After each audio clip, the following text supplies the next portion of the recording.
Major General retired Ed Dorman. He's a highly respected leader in global sustainment, contested logistics, and strategic mobility with nearly 4 decades of service. His career culminated with assignments as the Commanding General of the U.S. Army 8th Theater Sustainment Command and Director for Logistics and Engineering, J4 at U.S. Central Command, where he led logistics planning and operations supporting joint and coalition forces across the Indo-Pacific, Middle East, and South Asia. Currently serves as Executive Vice President, COO of S10 Consulting, and Senior Advisor for Global Sustainment, Contested Logistics, and Offensive Supply Chain Operations to the DoD Irregular Warfare Center. He will serve as the panel moderator, and he will introduce the panelists for our panel. And our panel is entitled, Creating Resilient Logistics Chains in the Indo-Pacific AOR. Ladies and gentlemen, please welcome Major General retired Ed Dorman. Ed, it's on you.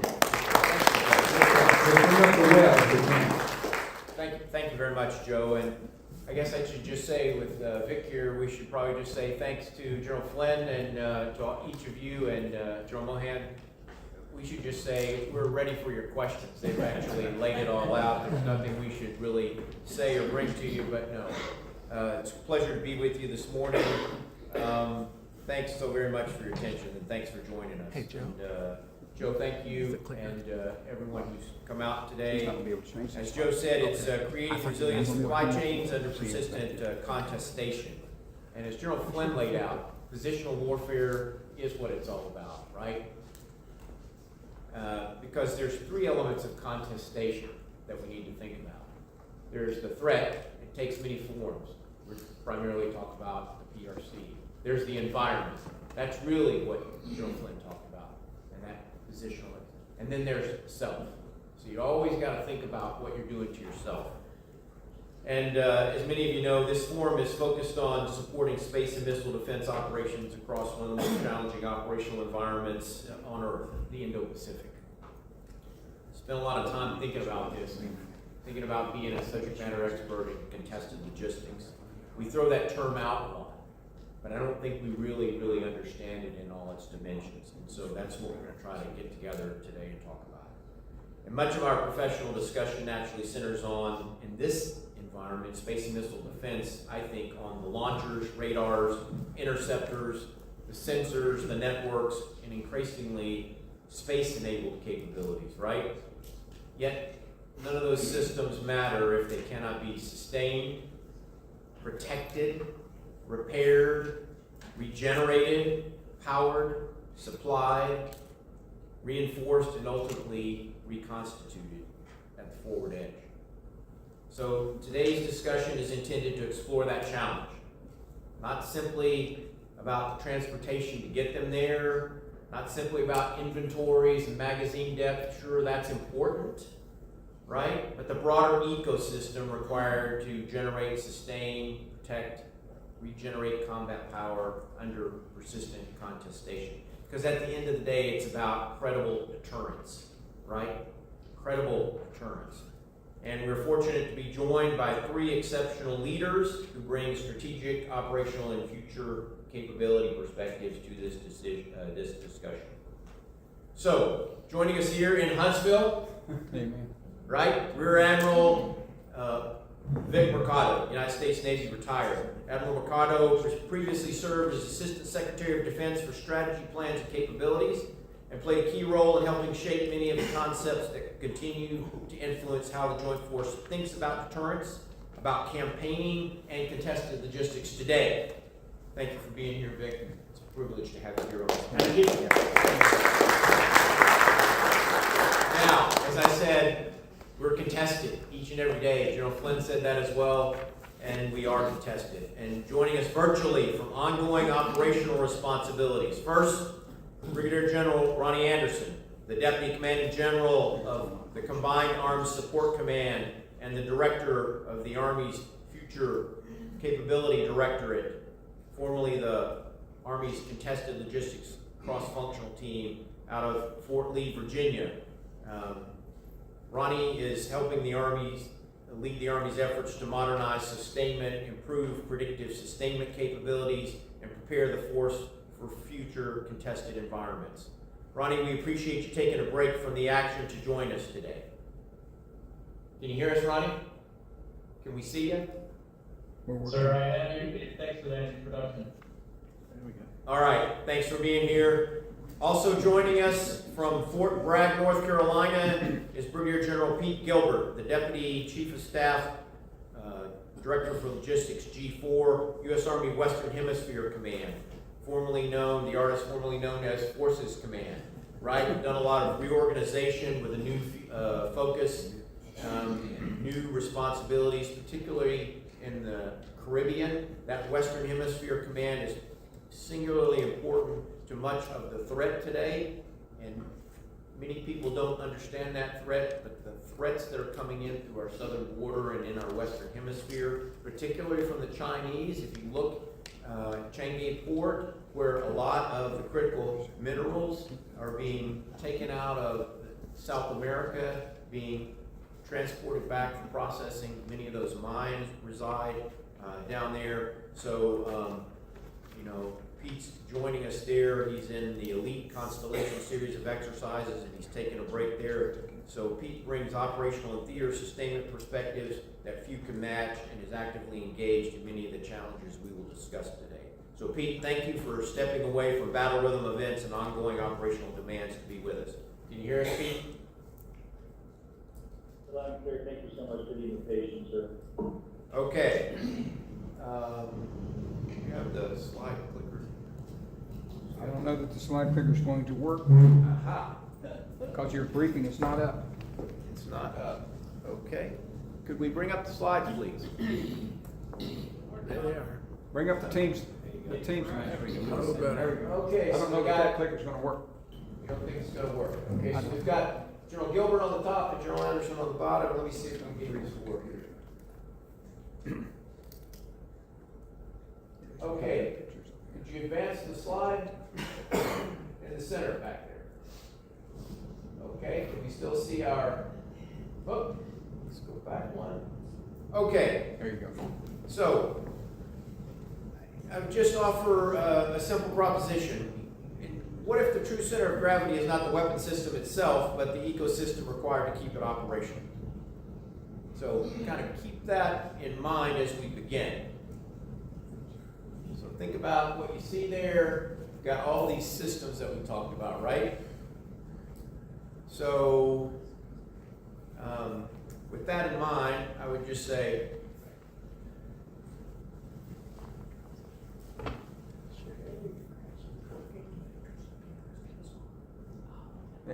That's not gonna do it. He's gonna have to just, yeah.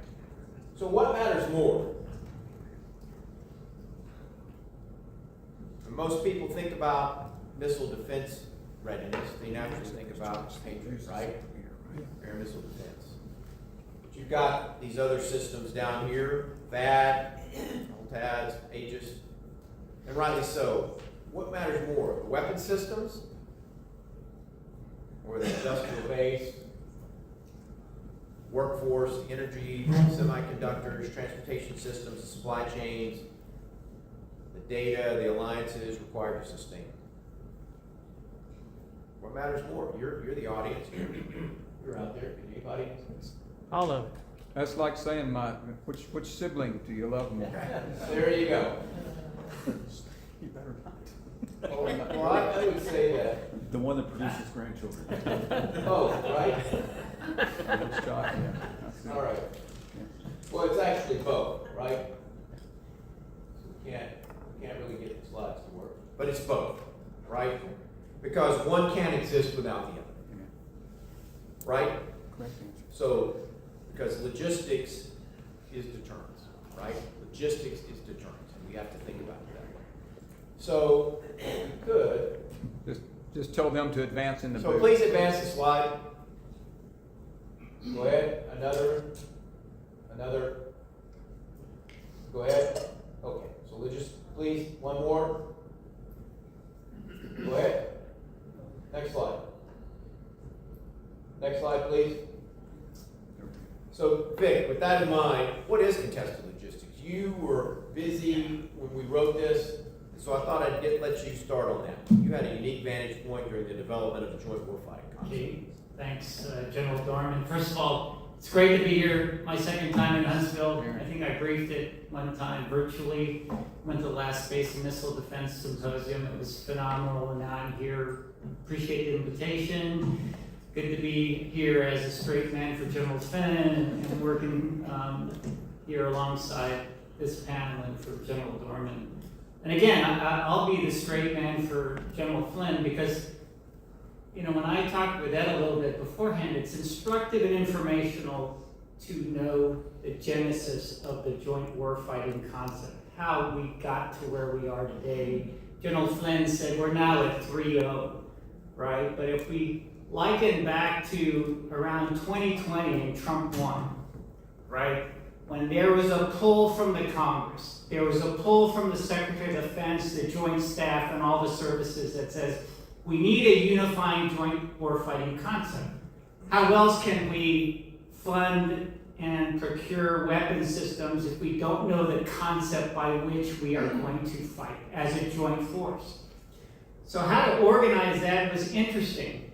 As you look at all the different scenarios, and there were a ton, and General Flynn talked about it, we had to focus on the most stressing scenario.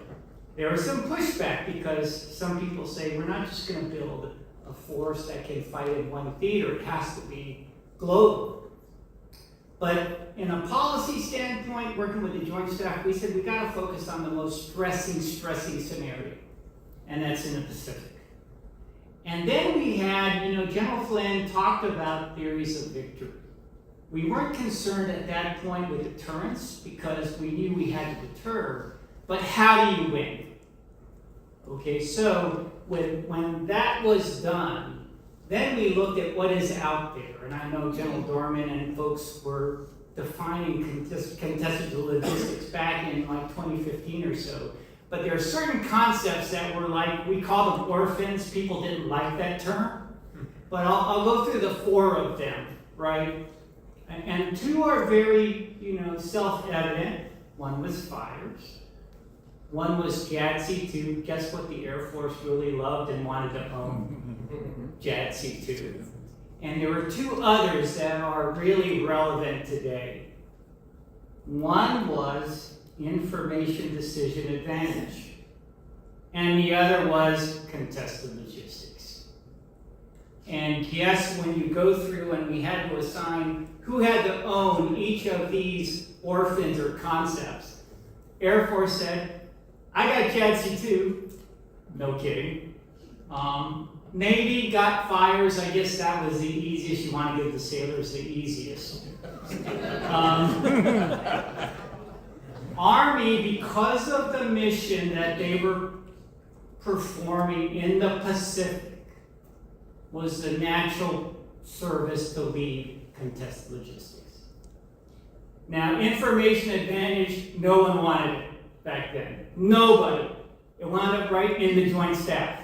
It wound up in J7 to kind of corral that. And I would argue that the 2 most consequential areas that we need to win are those 2. Yeah. Information decision advantage and contested logistics. Just like General Flynn said. If we don't win those 2, then we've lost. Okay, so that again is kind of the background, and Ed and I were talking beforehand, not a lot is out there. A lot of that is being developed here in these forums, the actual. You go into the SCIFs in the Joint Staff, and you look at 2, there is some thought on contested logistics, but it's very classified, and it has to be.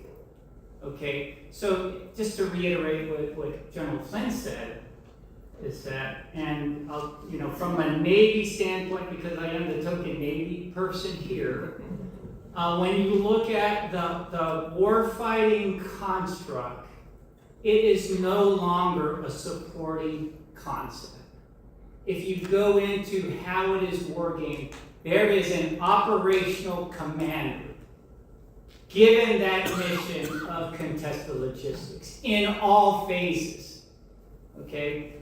We're past the traditional, hey, achieve maritime superiority. We see some of that in the Middle East on air superiority. In the Pacific, it's not gonna be like that. It's gonna be in all domains, it may be fleeting, it may be temporal. We need to be able to, we'll talk about this probably later, of how to anticipate that, how to predict it, how to use AI, what you need to do. I can go in later on kind of the whole planning process, how you go from a planning construct, you look at posture, then you look at, access spacing, overflights, those relationships you need to set the theater for success, all of the above, and how industry has to be able to support that. Because the joint warfighting concept, General Hyten's concept after that was supposed to drive the JROC. And capabilities that were being developed had to go past that scrutiny to get advocacy by the Joint Force and sell through the Congress. Anyways, that's a little bit of the background. But it's great to see, because I think the concept has not really evolved as intended. It's kind of, the reality is chasing faster than our ability to implement. But we've at least got congressional focus on it, right? But we're using it more of a noun. So we've got 3 people in charge, right? So 334's come out. We've got the DepSecDef. It's kind of like a GOSC. So we've got really nobody in charge. The General Officer Steering Committee, but there's nobody in charge. So we've got the DepSecDef. We've got the chairman and the chiefs, right? And then we have this operational integrator, the chairman and the commander of U.S. Transcom, General Reed, right? He is the operational integrator, so he's closest to it to get it operationally integrated. And he's moving out and doing some things like that. So that's a good sign, right? So that we're kind of trying to make sure that we're looking at it. He's got a con log set up, and he's got a report coming out in July to Congress. And he's going to need some help from industry, because it's now a GIMC. It is joint, it is interagency, right? It is not just the DOW, right? And it is multinational, right? And it's commercial, right? So it's GIMC. We cannot do it without our industry partners. Our industry partners we must have. So I would say we got to think about that. So we need industry. We're so interdependent with our industry partners. That's where you come in, with cutting edge of where we can go and helping us see what is the art of the possible. We have to listen to you, right? So that's one of the things we have to do.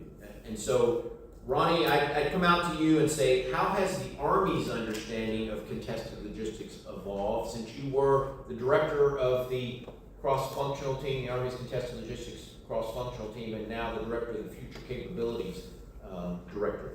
Over. Sir, thank you. Do you in the audience hear me okay? Yeah. Sir, thank you. I think, as a career sustainer, we've known contested logistics since Napoleon and the great captains.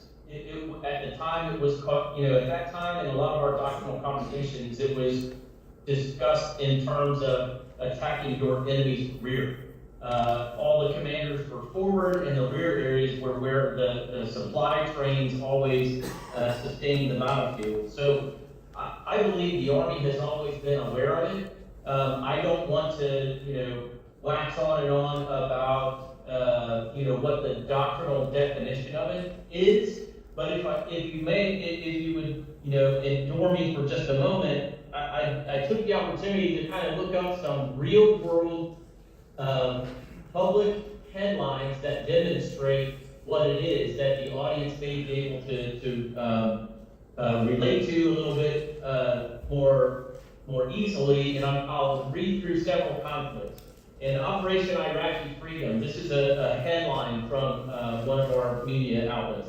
Insurgent IED campaign severely degrades main supply route security and increases sustainment risk along Iraq's ground line of communication.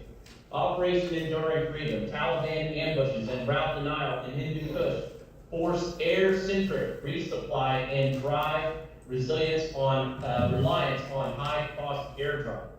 Epic Fury, most recent operation. Iranian missile and drone threat-focused forces Transcom to reroute strategic lift. And I love the chart that you have up there thinking about when does contested logistics begin. So let's talk about the Indo-Pacific. Beijing weaponizes global tech supply chains, embedding vulnerabilities in Chinese-made hardware that underpins Western logistics networks. Chinese dominance in critical minerals creates strategic vulnerability for allied ammunition and high-tech munitions production.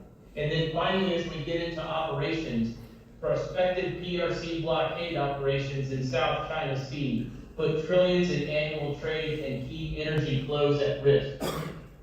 So those are real-world examples of what contested sustainment is and how it is going to look in the Indo-Pacific theater, or now the Pacific theater and PACOM that we've gone back to. And I think some of those headlines start to demonstrate that contested logistics is going to be from now until the conflict ends, and it's exactly what is demonstrated on the chart. So, Thanks, Ronnie. So, Pete, let's shift to you from a theater. You're in the theater, you're at war, we're at war. So what does it look like from a perspective of a theater sustainment leader in Western Hemisphere?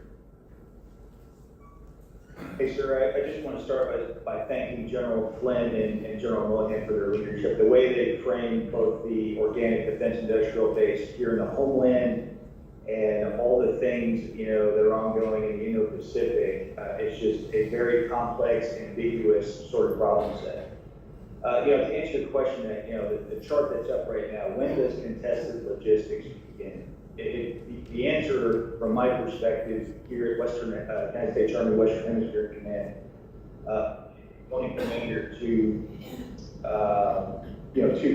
COCOMs, one COM and South COM, it actually begins way left off this chart in campaigning, and that's occurring now. As we come out of the Elite Constellation series here, we have looked very, very hard at sort of the algorithmic warfare construct and vulnerabilities and risk, accelerated vertical risk to the point that there are national security interests that need to be taken into consideration that we need to look at. Cyber incursions, tens of thousands are happening every day. They only impact Department of War agencies and organizations, but our federal, state, local entities, and you can trace this back all the way into the commercial sector. The interesting piece about the commercial sector, when you look at the Department of War, once the Berlin Wall fell in 1989, the commercial sector skyrocketed. We are looking at advancements in semiconductors, low power edge computing, and software upgradable microelectronics. That is absolutely, those discussions should have been happening, sort of in the late 90s, from my perspective. So a lot to unpack, on your answer, but I'll just start with that. Thanks, Pete. Well, I would just go back and say, we are at war today with the PRC. The protracted stage of warfare has already begun, right? The manufacturing, as General Flynn said, they're 100 miles from their fight, right?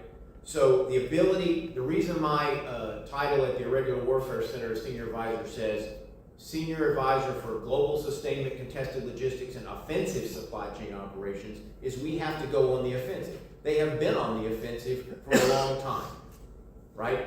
And we have to treat the supply chain as maneuver terrain.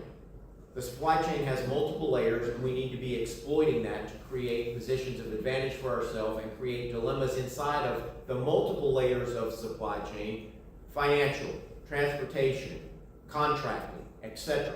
All of those layers of the supply chain create opportunities for us to maneuver and create dilemmas for our adversary. The ability to maneuver sustainment, military, commercial, and industrial before crisis is increasingly what determines whether deterrence holds or fails. Now, we used to do offset strategies, and those deter through capability. Our adversaries contest through position. We need to get into the positional business, as General Flynn said. Until the United States learns to do both, preparing through technology while contesting through sustainment maneuver. It will remain reactive in the very terrain where rivals wage daily war, and they're in the protracted war now. As Seth Jones recently observed, the Pentagon's focus on emerging technologies and offsets has outpaced its development of new operational concepts. We must have operational concepts. Technology makes possible the revolution, but as the late Andrew Marshall, who ran the net assessment team, who I knew well, reminds us, the revolution itself takes place only when new concepts of operation develop. And Henry Farrell and Abraham Newman noted that the United States, having long weaponized the infrastructure of globalization, must now defend its own vulnerabilities as others learn to leverage economic choke points of their own. So we need to get after this. So quick check on learning of the audience out here if you've been listening. Quick show of hands. How many people believe contested logistics begins once the first missiles launch? Anybody? Too late. All right, that's too late, right. So let's explore that. So next slide, please. We see when contested logistics begin, so it's not just a competition phase activity. So Ronnie, let's go back out. What future capabilities should we be building now and that will matter 10 years from now?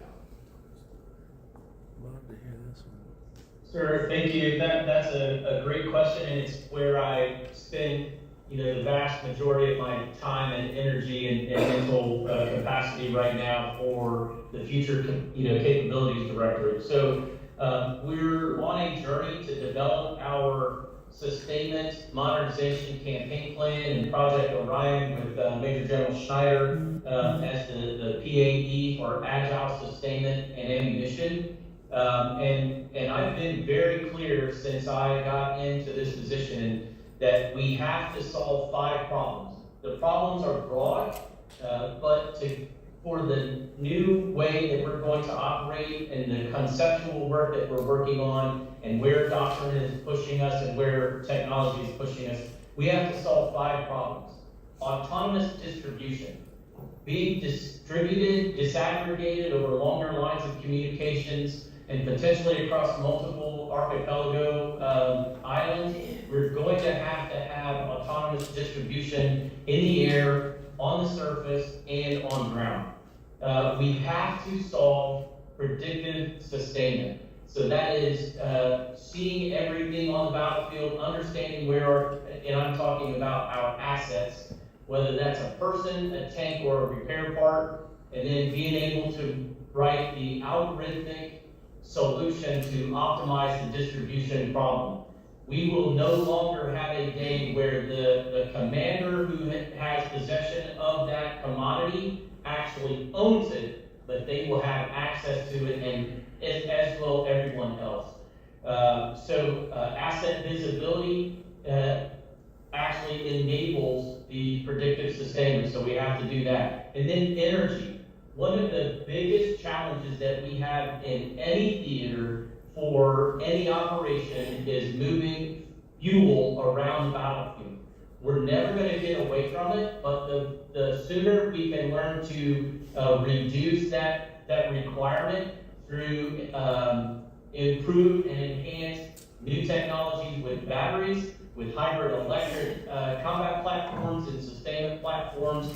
Everything we do right now, if it is a distribution platform, we are asking those distribution platforms to have energy storage on board, so when they go forward, whether it's a cargo UAS, whether it's an autonomous resupply event or a autonomous ground resupply vehicle, or it's one of our ground vehicles, we will generate energy, move that energy forward on the battlefield, and then offboard that energy to the operating force where they are. And then the last thing that we have to solve is casualty evacuation. As most folks know, the pace, the scale, and the prediction of large-scale combat operation casualties far outpaces our ability to actually medevac casualties. So we are going to have to be brilliant at the basics of casualty evacuation. Over.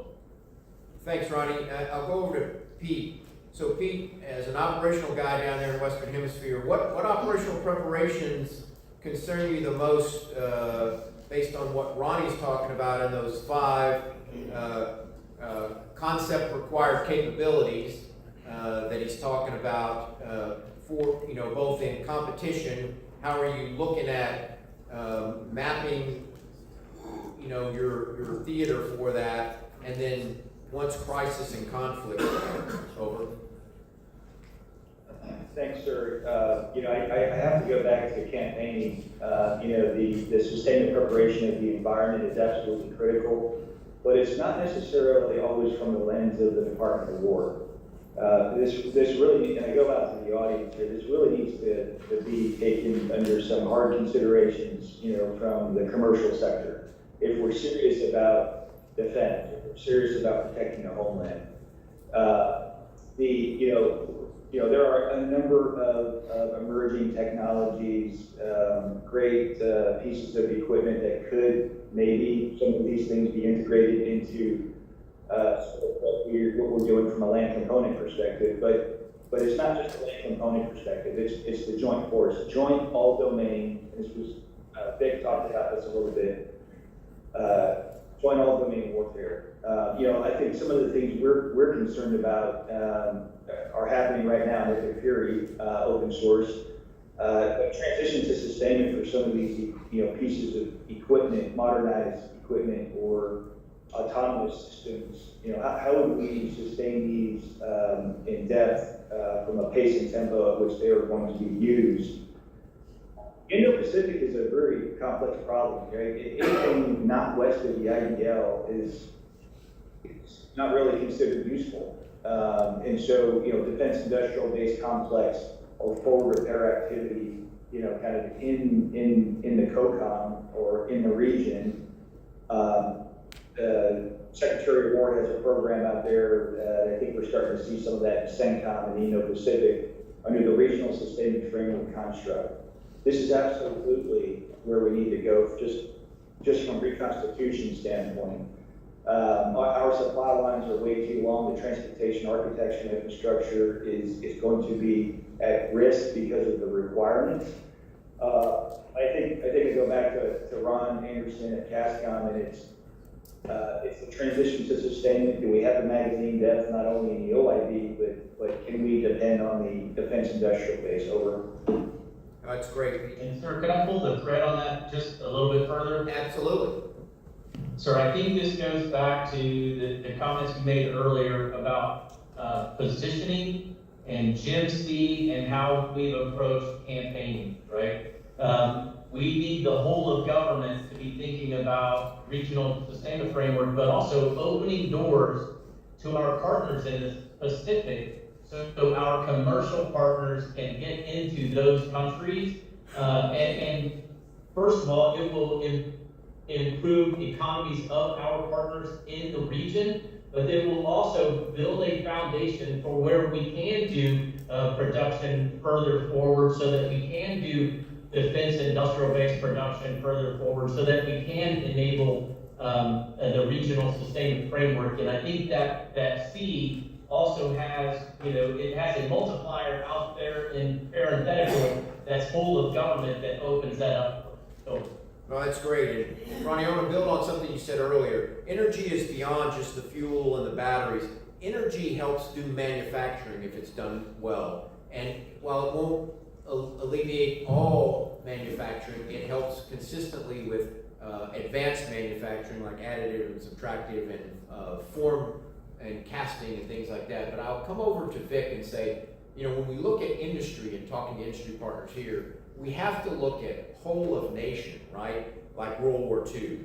It's not just the defense primes. I mean, if we just depend on them, we'll go bankrupt, right? Because that's, I mean, if they were really successful, they'd be in the commercial market, and they're not. So we really need we need to look beyond the defense primes, and really this needs to be a whole of government, the whole of commercial. This is like World War II if we're going to get it right. It's whole of government, it's multi-dimensional challenge that I think what General Flynn talked about. We did this to ourselves over time. That's right. Post Cold War. Okay. We need to address the effects that that we suffered in our industrial base. Everybody talked about that. And that's gonna take time and that's gonna take money. This isn't a new problem. You know, over the last decade or so, there have been multiple defense industrial base studies done by the Department of Defense back then, done by Acquisition Sustainment. And, you know, if you look at the problem, and it's no surprise, right, when you are bringing down your force structure and companies are forced to make decisions to be more efficient so they can be profitable, they wind up outsourcing a number of, you know, manufacturing parts and things like that to be profitable. We need to identify those. It's back to simple wargaming, right? If we need to get on a wartime footing like everybody talks about, then the companies have to come forward, defense primes, and then they have to take a really good internal look at themselves and say, what would it take to start a second line, a second and third shift with the capacity that we have? And that's a people issue, that's a material issue. Some of the parts in some of our most exquisite missile systems are manufactured not in the United States. Do we know what that is, and what does it take to bring that back home to the US? That needs to be identified now and started now. And it's not the primes, like Ed said. Much of the, if you look at information advantage, and you look at, or decision advantage, and some of those, where the success will rely on is those dual use technologies. If you look at critical technology areas, think about AI, think about quantum, think about all those things where defense isn't necessarily driving the industry. We were back that way, you know, post-Cold War when, you know, I was with PMS 400 and we switched over to COTS, commercial off-the-shelf computers. We had these big Yuck 43 computers in our ships, and we went to Hewlett-Packard, we went to a number of systems. And then, you know, I said, when I was in charge of that, I go, hey, you know, Microsoft, IBM, all those folks, I need you to maintain my 286 for 30 years, the life of the ship. And they kind of laughed their ass off. They said, no, that's not profitable to us. Change out and upgrade your computer systems. It's the same now where the government, Department of War, has to look at this critical, and they're critical technology areas. Most of them are dual use. So we have the best industry in the US, the companies we have, so they need to partner with our advantage, invest in it in military use cases. Otherwise, it's going to be too late. And we're not going to get user pack fleet technology innovation in time so they're comfortable with it. And they can't train, you don't have the man train and equip, and you don't have all that stuff. Now let me shift focus now back to, that's industry, okay? Now from the warfighter standpoint, just like General Flynn said, gotta keep talking about General Flynn, this is just so ridiculous. But you know, we have to get away from, Navy is getting away from just-in-time logistics, that's ridiculous. But that's not easy, because think about the systems we're building, right? Aegis ships. You know how much spare parts cost on an Aegis ship right now? A missile defense ship, it's incredible. So I remember the time when we were in Pac Fleet, and you know, we have missile defense warships on station, and you know, I'm asking a question, how come it has parts challenges? And the briefing I got was to achieve an acceptable ACE of O, operational availability, you'd have to have essentially a redundant spare computer on your ship. And I don't think it's any different in the new technology we have in all our services. So what are we gonna fund? All right, how are we gonna maintain these systems? How are we gonna replace them forward in a contested environment? That's contested logistics. You know, that's the fight that our forward forces have to work with, because our systems aren't getting any cheaper. And to maintain appropriate ACE of O during a fight when you need it, that's another critical part that we have to address. And so the real issue here, going back to what General Flynn said, is contested logistics is really about decisioning, it's about decision intelligence, and it's about command and control and protection, right? It's those three critical functions that enable you, right? And so when we talk about the regional sustainment framework, it's really kind of geared towards MRO, but it really needs to start looking towards what some of these great folks like IBM and others bring in terms of decision intelligence, capabilities, AI and other things, and we'll get to that in a minute. So I think, we need to begin to think about moving beyond MRO. If you think about Link 16, how it enabled us to go between our allies and partners, that helps everybody get better in the decision intelligence and being more agile in their ability to have better decisions faster. So I think that's very good. Okay, so let's go to the next slide, please. Can you get to the next slide? Can I? Next slide, please. There we go. So, I have to say, are we solving the wrong problem, though? So, when you kind of think about it. So, hey, Pete, when you look at the Indo-Pacific Challenge, you've talked a little bit about some of the vulnerabilities. Where do you see the greatest vulnerabilities? You've talked about some of them, but just give us a recap there. Sure thing. The Indo-Pacific, you think about the Indo-Pacific outside of geopolitical, diplomatic sort of problems, there's a time distance, factor that, needs to be taken under consideration. So forward positioning of that, training activity sets that you can repurpose, defense industrial based complex forward capability. I know a lot of companies out there are leaning into this with their allies and partners. I go back to there should be no surprises. COVID was a great example. When our national strategic stockpile was swept away in 48 hours, right? And we had to depend on supply. I do believe there's an absolute connection to the Alaska Freebird operations as well as the West Coast. You look at power projection. I go back to the international date line. Was pretty critical. Is there enough strategic lift to close combat power pacing center that commander wants? At a way he wants to influence the operational fight? Well, the answer is no. So the commercial industry, how can we all together collectively? And that's why I love these forums. We have the benchmark water. So intellectually curious minds to think about how we can, as a whole society, solve this problem. Okay, so Ronnie, are we focusing too heavily on the tactical systems and not enough on the industrial and operational resilience? You're looking at future capabilities. We tend to think back.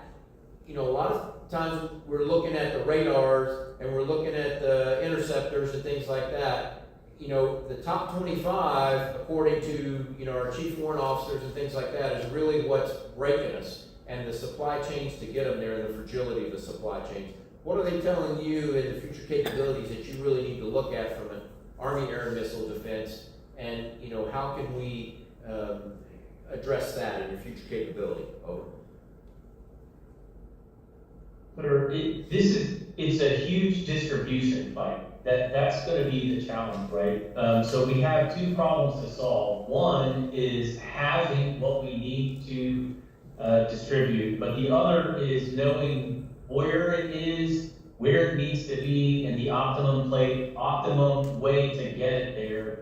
And a lot of that structure is coming into fruition right now with experimentation in the 4th Infantry Division, where a requirement can be communicated back to a support organization, and in the next generation C2, advanced or artificial intelligence and machine learning can look across the totality of information in the operations center and say, this is where the enemy is, these are the routes that are available. This is where the piece is, and this is where the distribution assets are available, and it will help us make the optimum decision on how to distribute it.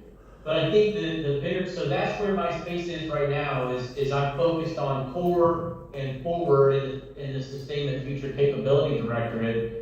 But the other piece of this is we have to have magazine depth of mass amounts of affordable effectors.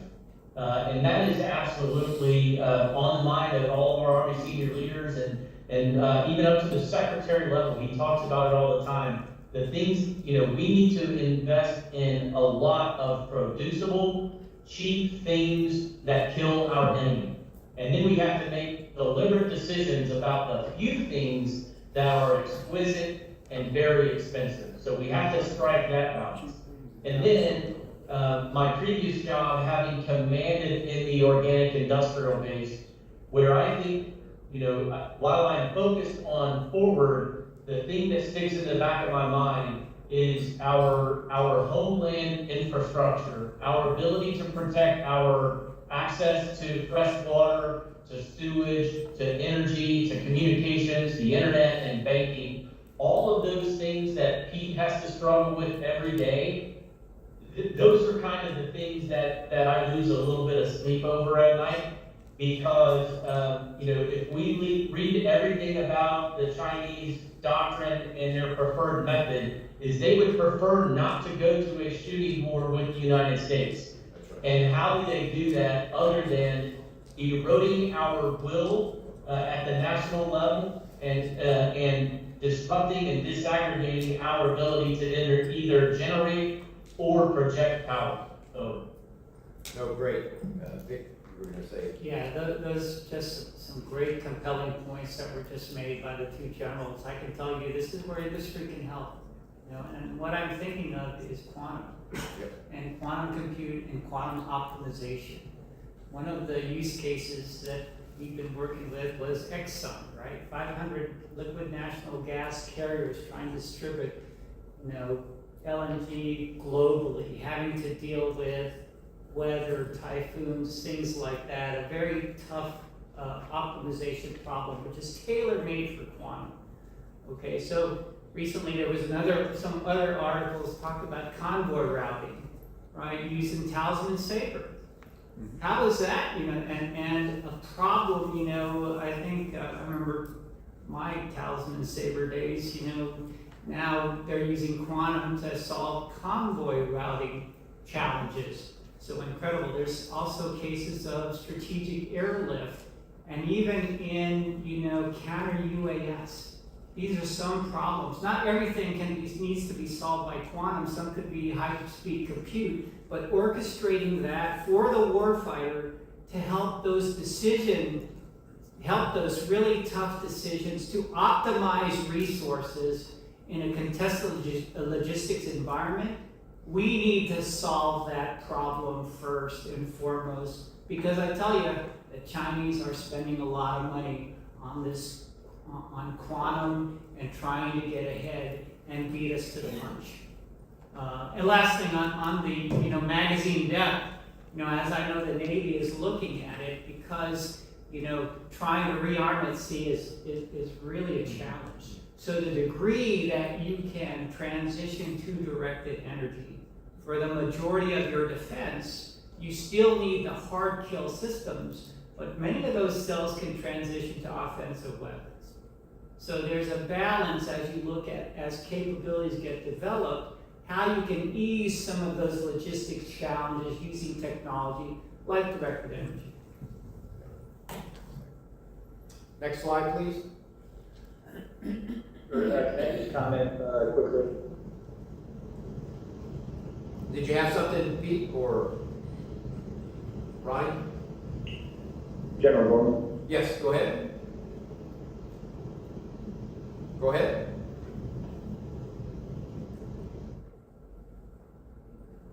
Was that Pete? Did you have something, or was that Ryan? Yeah, sir, yeah, I just wanted to quickly comment, you know, I was forward, in Tel Aviv, Israel during the 12-day war and saw Midnight Hammer unfold. And if you go back to your last chart, you know, there is extreme confidence in our military, our Go back a joint slide, forces please. have moved, exquisite, you know, sort of munitions, get the capability to where it needs to go, all the things on this chart here. But at the end of the day, you know, I've got to go back to power of resiliency. The sergeant and the private, you know, that are fixing power generation. Yep. Patriot and that's really what won the 12-day war, right? It's not the B-52 or the B-2 bombers. It's the shore power requirements in the Indo-Pacific. You pick the COCOM we can't trust just because of the sensitive nature of all the equipment you see on this chart. You know, many times it was the 1987, 1990, you know, 150K EPP generator that we were all concerned about, or the cables that were not the Talon, or not the THAAD, not the Patriot Interceptor, not the launcher, not the TPY-2. It was the power source, and we had a lot of work to do on that end, specifically in a contested, ambiguous, distributed, you know, sort of LSCO fight over. No, that's a great piece that you pick up on. So we've been focused on the technology, Pete, and here's something from Epic Fury that I picked up on from both my Israeli colleagues and some of my Emirati and some colleagues in Bahrain and other places across the GCC. So it's about relationships too, right? So at one time, we had an air defense soldier sitting with each of our partners in their command and control facilities, and we took all of those soldiers out. That's not partnership, that's not burden sharing, that's not being a true partner, right? Our expertise is first rate. As General Flynn said, we always come back to that. It's our training and our technical expertise, which is the best in the world, bar none. And when they sit in those command and control centers and they advise our allies and partners, they do better with their systems when they intercept. That's just the bottom line. And we took those soldiers out, and that made a huge difference. That meant our bases got struck, their bases got struck, and destruction happened, right? We've got to stop doing that. It goes back to the cables, it goes back to the generators, it goes back to other things besides the things that we think are most important, the erector launchers, the command and control centers. It goes back to just the circuit card repair, the quick understanding and nuances, right? We work best when we work as partners and allies in a team, right? And we have to do better. We are not an expeditionary force. We haven't been an expeditionary force in probably 30 to 40 years. We cannot go and be one with the environment. Now, DARPA is doing some great things. No one listens to them, you know, with directed energy. They don't. I've been to DARPA and said, hey, you got some great PhD programs there that said we have some energetics on site in the environment. We can go. There's this belief in the United States that because I can project power someplace in an airplane and get to the environment, that I'm expeditionary. But being able to get there by some conveyance does not mean that I become one with the environment, that I can sustain myself when I'm there. That's not an expeditionary force. An expeditionary force means I go there and I can operate there if I become untethered. That's what we need to become again. We need to be able to, and Taiwan is a first world country. General Flynn's been there, I've been there. It is a first world country. It has facilities and capabilities that we ought to be able to leverage, from manufacturing to logistics and other things. But we're not able to do that. And those are things we have to do. So I'll get off my soapbox, but I'm kind of passionate about it from a logistics standpoint, because it's that capability when we operate together that will allow us to get into what we're talking about and what Pete's talking about here. So I would go ahead and move, anything else on this, Peter, Ronnie, or Vic, just when we kind of talk about this? Okay. Next slide, please. Let's get to decision advantage. Because I think this is really important in a contested environment, when you want to say. So we hear many technology terms today, artificial intelligence. I just taught a class last week at Duke on this. We throw AI around like a noun, right? And we use it like that. The SecDef has told us use GenAI.mil. It's on our machines, but we don't know the difference between an LLM, an LQM, an agent, or anything else, because we don't invest the time and the effort into using the right tool for the right outcome, use case, etc. So digital twins, overused term, edge computing, we need to talk about that. We need to invest in predictive analytics. The question is not whether these technologies are interesting. The question is whether they improve decisions. They do. Ronnie, I've heard you talk a lot about predictive analytics. They're very important. How do we move from understanding what failed yesterday to predicting what will fail tomorrow? You've done a lot of work on this in future capabilities directory. Can you talk a little bit about what you're doing and where we're going, especially when it comes to air and missile defense? I don't have a great air and missile defense example that we've proven right now, but I can tell you, in this environment, I'll tell you that we're working on something. But let me give you an example of how we got after this last year at Project Convergence.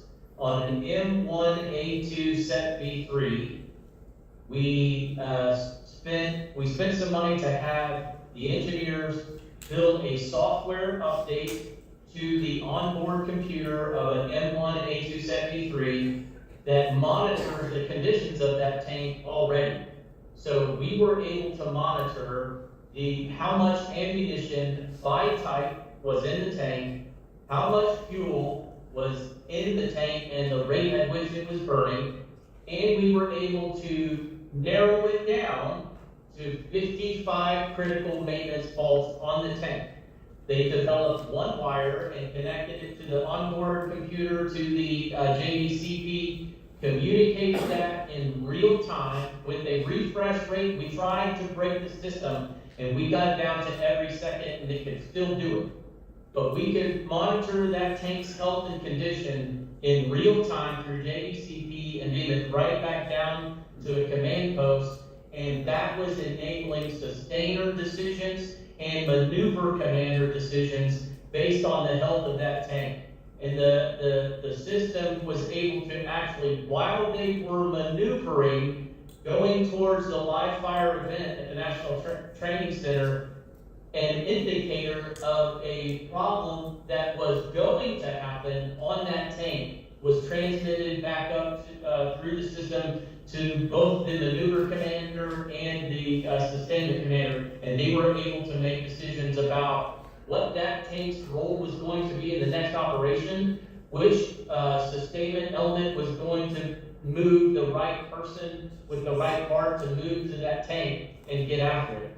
So many of our combat platforms have that capability. But when it comes to trade space, we are trading it away, not investing in the ability to monitor our combat platforms while they are maneuvering.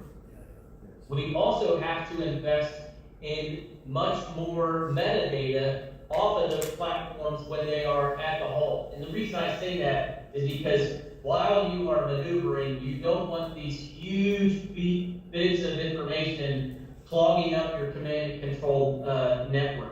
But when you get into a patrol base, or when you get back to an assembly area, or into a hasty defense, you can transmit that data on a much larger pipe, so that we can see all kinds of information about that piece of equipment, from transmission temperatures over time, engine transmissions or temperatures over time. And the 1st Armored Division is doing that right now with their head fleet. So now we need to take all of these technologies, make sure that they're affordable at scale, get the right pipelines in place, and we already have much of the capability and the algorithm set. And that's how we will be able to do this, especially for our most critical components. I'm not advocating that we have to do this for every single piece of equipment in the Army. But those pieces of equipment that are absolutely essential, like all of our air defense systems, we're in our missile launching systems, those we are absolutely going to have to outfit. Over. Great, thanks. And Pete, what information, for air missile defense and must remain available at the tactical edge when, say connectivity is degraded for you to have decision advantage? And what would you tell industry is most important? What can they do for you? That's a great question. To answer your first question, what can we do now? We need to continue to be intellectually curious. We need to continue to experiment with, what all these applications that are out there. There's thousands of different applications. It's almost too much. For instance, we used the joint sustainment decision tool for elite constellation. I think there's a lot of opportunity there. Next Gen C2, I think what Major General Pat Ellis is doing out of 4th Infantry Division right now is taking the land component to the next level here, and I think that's all good. As it relates to space and missile defense, I think Golden Dome is giving us a peek behind the curtain in terms of what the real power of quantum computing and agentic AI and machine learning can do. But if you look at it from really at the core division, kind of the below levels, you're exactly right. I think there's not a lot of folks understand, soldiers understand the true definition of people are using AI like in every other sentence, and it doesn't make sense. We don't have a true understanding or appreciation for what it can do. Now, we are using it extensively. I look at face maintenance for our rotary wing fleets. I think what General Mohan and AMCOM are doing is absolutely next level. It is providing a realistic, predictive, transparent nature. In some cases, we don't like the answers, but in the backdrop, what industry can help us out with is we have to steer away from software development bias. We have to steer away from algorithmic, sort of bias that's built in. We have to understand tech policy to ensure that we can, we all can understand, lean into the defense requirements and not be afraid to share and partner with the development of intellectual properties. And I think we're starting to see a little breakthrough on this right now. But again, I go back to it's not the exquisite kit, it's not the exquisite munitions, it's everything else designed to achieve the effects on the battlefield for the commander. Great, thanks, Pete. Vic, just how do we avoid creating new dependencies while pursuing these decisions? Yeah, let me first put on my Navy hat. Full disclosure, this started as a Navy-centric initiative. General Flynn and the Army G6 has actually expressed interest in it because we've talked about data, we've talked about quantum and high-speed computing. What we know is it's very data center intensive and it's very power intensive. So what is that architecture, the distributed architecture from CONUS, where we saw, look at the Red Sea operations when we were able to cipher off and monitor the performance of our missile systems, feed them back, assess them, send them back to the ship, give them instructions, develop new TDPs so they're more effective, in the fight. Fast forward that to the Pacific, it's going to be exponentially harder. So what is the architecture that you need? You're looking at that from a Navy standpoint, now Joint Force, from the shore CONUS to a 4-star JTF headquarters. We talked about the tactical edge, to the carrier strike group, Blue Ridge, the command ship, all the way down to the individual units. What type of power requirements, data storage requirements, if they're cut off, all of the above to be able to function, from a deterrence posture where it's manageable to where it's completely denied.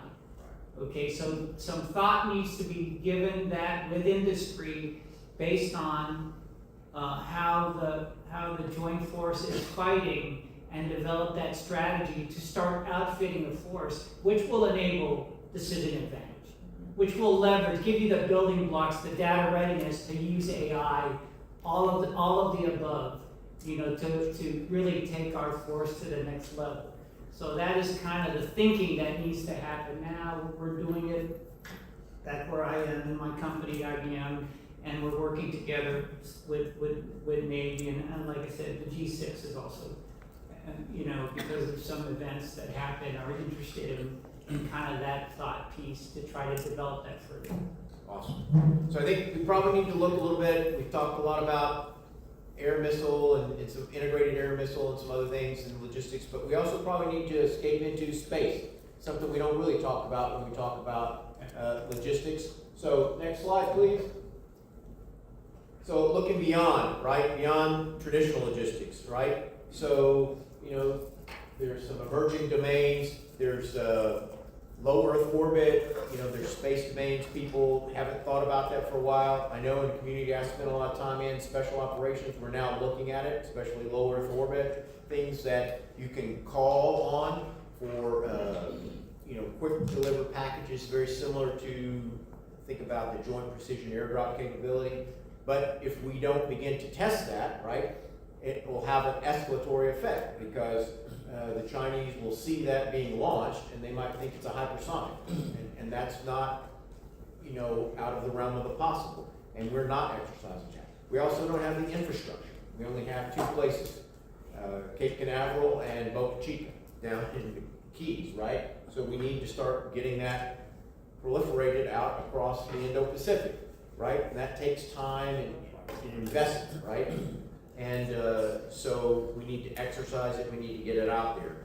So it's non-traditional. And that is a way of delivering, you know, medical capability. It is, you know, but we also need to get the canisters out there and get those cached, right? That's another thing well in advance, left during competition, that we need to get out there. And then we need to start using it. And you can call for it quickly and then, you know, develop those capabilities. It's about packaging, right? It's like pre-positioned stocks. It's just a different way of thinking about it, but it's going to take some logistics behind it. It's going to take technology behind it. It's going to take edge computing. It's going to take predictive analytics. It's affected by weather. So all of the things that we have talked about today affect this kind of capability. Later on, it will be further into space. It's expensive, but the more we work it, the more we use it, it'll bring down the cost of it. So let's go ahead and look at a little bit. So emerging cyber information space, there's the traditional you've seen there. So we just need to think about space mobility and so forth. So next slide, please. Let's go into the closing round. So let's just kind of open it up. I'll go to Ronnie, 30 seconds each. Ronnie, talk to us the thing that keeps you up at night, that you want industry to know, that you want to leave them with. Sir, thanks. As we wrap up, I want to thank you, Dr. Fitzgerald, and NDIA for having us here, and all the folks there at Huntsville. Absolutely loved my time there, and hope to get back there. For industry partners, I really would ask that we work on finding a common ground between industry and the government on how we get access to our repair parts, so that we can keep the equipment that we have and the equipment that we have entering the force viable. You know, we've got into a part where you guys discussed it, where we've subcontracted all those parts. Now that manufacturing has gone away, the primes aren't interested in doing it, but they're not interested in giving us access to it. You know, so I would ask industry to be thinking about, you know, entering that supply chain and going after those things that are obsolescent now or going to be obsolete, and go after getting those things and bring those back into the supply chain on our home soil to help us. And we also need to desperately invest in onshoring the critical components of our manufacturing itself, but also the critical components that go into those systems. Sir, thank you and the team for allowing me to share today. Thanks, Ronnie, appreciate it. Pete, over to you, Western Hemisphere and beyond. Yes, sir. Thanks again for your leadership, sir. Thanks for the opportunity. I want to double back on General Flynn and General Mohan. Gentlemen, thank you for everything, really, in terms of what you're doing. You know, my message to industry is logistics wins wars. It's very simple. At the end of the day, and we have to get out of the incentivizing, you know, kind of like production and revenue. Your return on investment is national security at the end of the day, right? So I think we have to be okay with spending a little extra money, buying down risk, national. I'm just going to leave it at that. I really appreciate the opportunity, General Dorman, sir, and Vic, it's great to see you again. And we have a lot of work to do here. I think we need to keep our sleeves rolled up. Thank you. Thank you. Vic? Yeah, quickly, I go back, if you can not solve, but address the contested logistics challenge, that is the most difficult and comprehensive challenge. If you go to J4, they're actually looking at contested logistics mission areas. So, I mean, it's all of the above. It's not just logistics, it's utilizing, you're going to be given resources in all domains to assure your logistics chain and interrupt and interdict the adversaries. That's the mission. Okay, it's not just strike ops, it's not just air superiority, maritime superiority. Contested logistics is the enable for all of that in every domain which will be contested. So if you can solve that, and I like what I said, the key to solving that is not only what the defense primes are doing as an industry representative, the information technology industry, the AI industry, those are the ones that need to kind of step up and partner with the Department of War to start getting at the use cases. We need those use cases so that we can work together to find solutions. All of industry need that. And I think, you know, having been a budget guy, usually, you know, the dual use technology, that's the last thing you want to spend your money on because, you know, industry, we're at the advantage. We have the advantage. So at the just in time, you know, industry will come in and save the day. Be careful. You know, it'll be much more expensive then, and the risk will be through the roof. So need to lead the target, work closely with non-traditional primes to get at those challenging problems and missions. Okay, next slide, please. I think you've seen this. Check on learning. Which matters more? Next. Both. Why? Logistics is deterrence. So what I would leave you with is, it's not about contested logistics. My grandmother has contested logistics. Most mornings. Okay? It's about resilience. Okay? It's about national resilience. If you remember nothing else, it's about resilience. It's about joint, interagency, multinational, commercial. Why is it about that? Because it's whole of partners and allies resilience, right? And so that means industry has to come to a table in a way it's never had today, right? And if you think, well, that's going to cost me money. Well, that's going to do this. Well, the alternative is your long-term sustainability as a company, right?